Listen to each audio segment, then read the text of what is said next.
تحریک لبیک پاکستان کا مظلوم فلسطینیوں سے اظہار یکجہتی اور ان کے حقوق کے لیے اسرائیل کے خلاف فیض آباد میں دھرنا 5ویں روز بھی بدستور جاری۔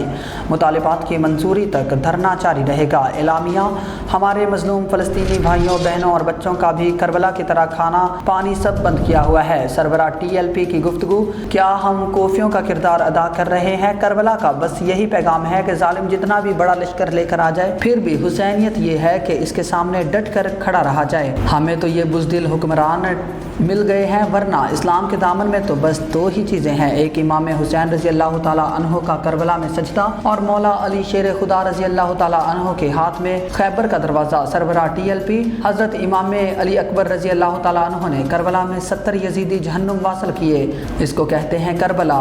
اب سب کا دل کر رہا ہے نا فلسطین جانے کے لیے، صرف ایک بات سنائی ہے حضرت امام علی اکبر رضی اللہ تعالیٰ عنہ کی۔ سربراہ TLP کی گفتگو: کسی کو غلط فہمی نہیں ہونی چاہیے، ٹینٹ میں جھومتے ہوئے عاشقان رسول صلی اللہ علیہ وسلم کو دیکھ کر جب وقت آئے گا تو سینہ چوڑا کر کے سامنا کریں گے۔ اسلام تو تگڑے بندے کا قائل ہے، اسلام کسی کا قرض نہیں رکھتا۔ ہم امام علی اکبر رضی اللہ تعالیٰ عنہ کے وارث ہیں، میدان سے بھاگیں گے نہیں، چاہے سارے ظالم اکٹھے ہو کر آ جائیں، ڈٹ کر مقابلہ کر لیں۔ کربلا کا یہی پیغام ہے کہ اپنے فلسطینی مظلوم بھائیوں کی مدد کو پہنچو، جتنی دیر کرو گے اتنی قربانیاں زیادہ دینی پڑیں گی۔ میں قوم سے بھی اپیل کرتا ہوں کہ حسینیوں کا ساتھ دیں، یزیدیوں کا نہیں، کیونکہ اسلام زندہ ہوتا ہے ہر کربلا کے بعد۔ وقت تو گزر جاتا ہے، فلسطینیوں کا بھی گزر جائے گا اور ہمارا بھی، لیکن تعصب قیامت امام حسین رضی اللہ تعالیٰ عنہ کو یاد رکھا جائے گا۔